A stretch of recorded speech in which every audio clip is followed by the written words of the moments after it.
What's going on, Vol fans? Welcome into Tennessee Football Talk. My name is Joey Petersen. Austin Price was the one that broke the news late last night that linebacker Arion Carter is coming back to Tennessee, and I, for one, could not be more excited about that. So coming up on today's show, I'm going to tell you the impact on Arion Carter returning to the balls, being in that linebacker room, helping solidify this defense, new defense, under Jim Knowles. Are you excited that he's back in Knoxville? If so, hit that thumbs up button. Give me a like on today's video. Cast your vote that way. Let him know, let me know that we're happy Arion Carter's going to be wearing orange and white next season. So this was pretty exciting. And this was one of those things that in the beginning was a little bit confusing, right? You get the notification that he's withdrawing from the NFL draft. He's entering the transfer portal, and you're like, okay, that's a little bit strange. Like, did not expect that. And then we got the report that Tennessee, spearheaded by Josh Heupel, were doing their best to get Arion Carter back in Knoxville, and it is easy to see why. He has been the heartbeat of this defense for the last two seasons, right? I mean, you look at last year, 76 tackles in 10 games played, 6 of those for loss, a sack and a half as well. And I know a lot of you guys are going to be down in the comment section because you've already been in my Twitter replies saying, Joey, like, why are we excited about this? Why are we celebrating this? He quit on Tennessee. Well, I don't look at it that way, and neither does Arion. He responded to those allegations and said, look, I had to make sure I had options with them bringing in guys from the portal to replace me and with me leaving for the draft in the first place and not knowing if there was still interest. Like, he declares for the NFL draft, everybody's lifelong dream, his lifelong dream, and then shortly after he declares for the draft, about a month later, he gets told, hey, look, what's going on with your toe? It's too big of an injury for you to compete in the combine, which he knew that was not going to do very, very good things for his draft stock. So he's like, okay, look, I'm going to have to play another season of college football. He looks back at his old team, and they've already replaced him with Amare Campbell. And so, like, automatically, with only so many days left to make that decision, you're going to just go ahead and say, I'm going to cover all bases. I'm just going to get in the transfer portal, and we'll see where it goes from there. It's just so great for UT to have him back, okay? I truly believe that. What he brings, multiple different things. Number one, he is a sure tackler. Now, is he the best linebacker in coverage? No. Is he the fastest guy on the team? No, he's not, but he has you one-on-one in the hole, in the gap. He's going to make that tackle. Like I've said, he's the heartbeat of this defense. He's the leader of this defense. He's the one that's breaking down the huddle every single game day, 30 minutes to kickoff. Guys look to him on the offensive or defensive side of the football. He's got that Ray Lewis type of control and command of this locker room. He also brings that tough-as-nails attitude, which I feel like was kind of missing from time to time on this roster and on this defense last year.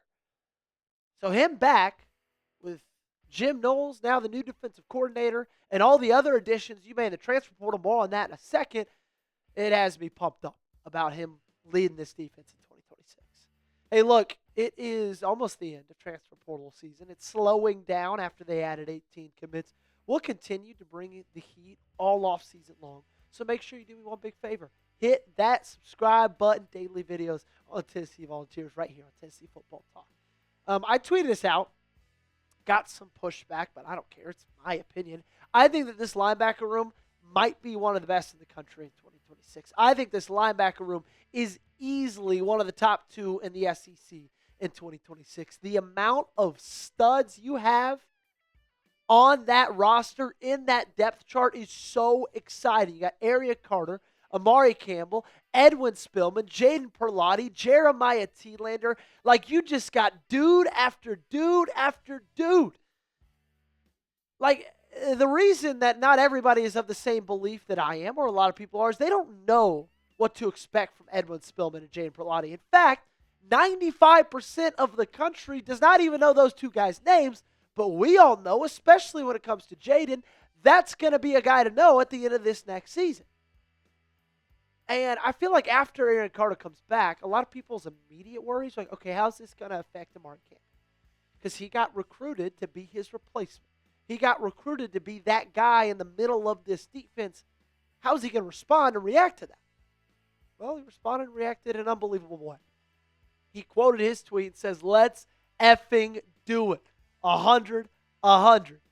2 ACs in the middle of this defense.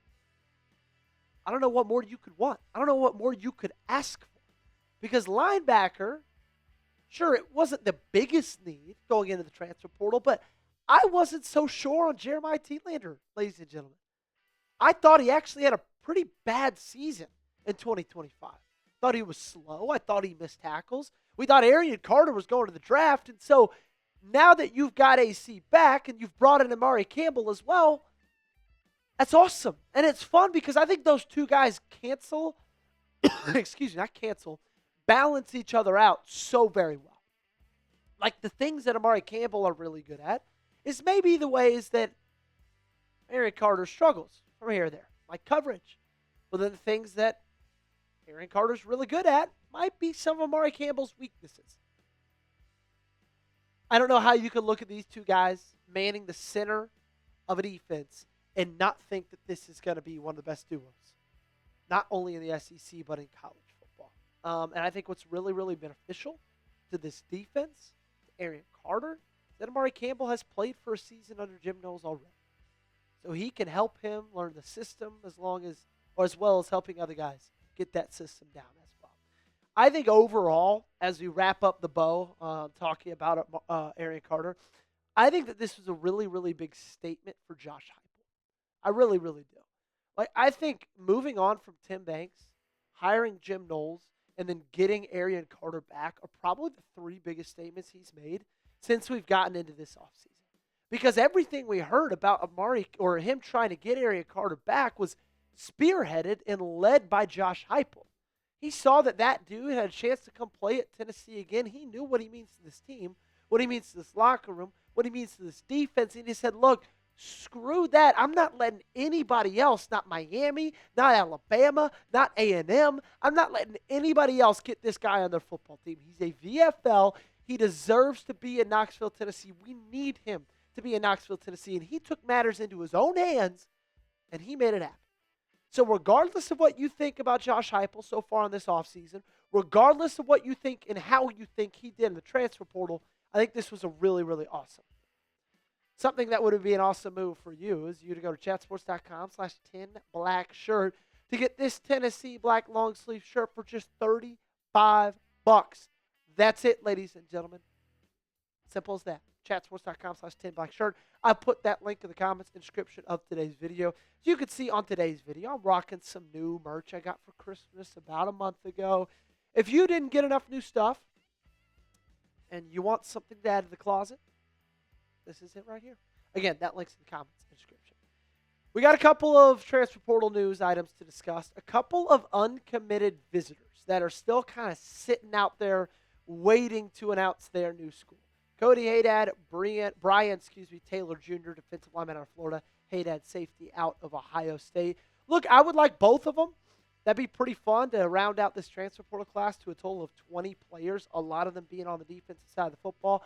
But if I had to choose one of those guys, I think Brian Taylor Jr. would be my choice because, two reasons. I don't think we've added enough defensive line depth.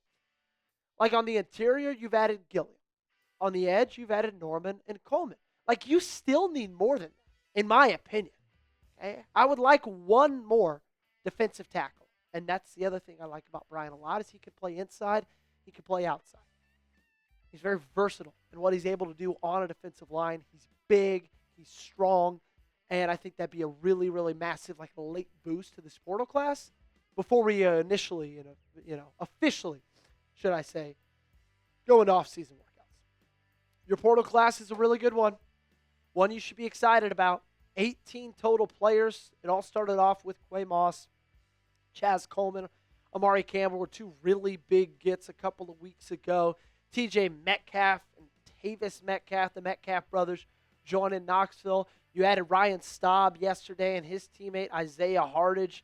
Guys, and I'll say it like I've said it all offseason long. When it comes to the transfer portal and Tennessee, it has been rare in Josh Heupel's tenure to have guys in there that you say, I guarantee you, those guys are going to be a success. it is more common for Josh Heupel to get some diamond in the roughs, to get some gems every now and then. Some guys you might not be super excited about, but that end up being really good football players for the Vols. I think that's a lot of what's going on with this class right here. Of course, there's some big players. Chaz Coleman, massive get. Campbell, some others here and there. But I think a lot of these guys are going to fly under the radar, and they're just going to be damn good football players. Should I do a transfer portal grades video? We do this with our NFL coverage. Like after the NFL draft happens, we go down and grade every round, every pick. Should I do the same thing for draft? Or excuse me, for transfer portal? Let me know down below in the comment section. We're going to get out of here. Make sure you guys got me followed on socials before you go. And make sure you subscribe as well. Like I said, it's the off season. A lot of times, people who cover this team, people who cover college football, they like to dial back the content. They go on vacation. They start drinking daiquiris. They start chilling out. Not us here.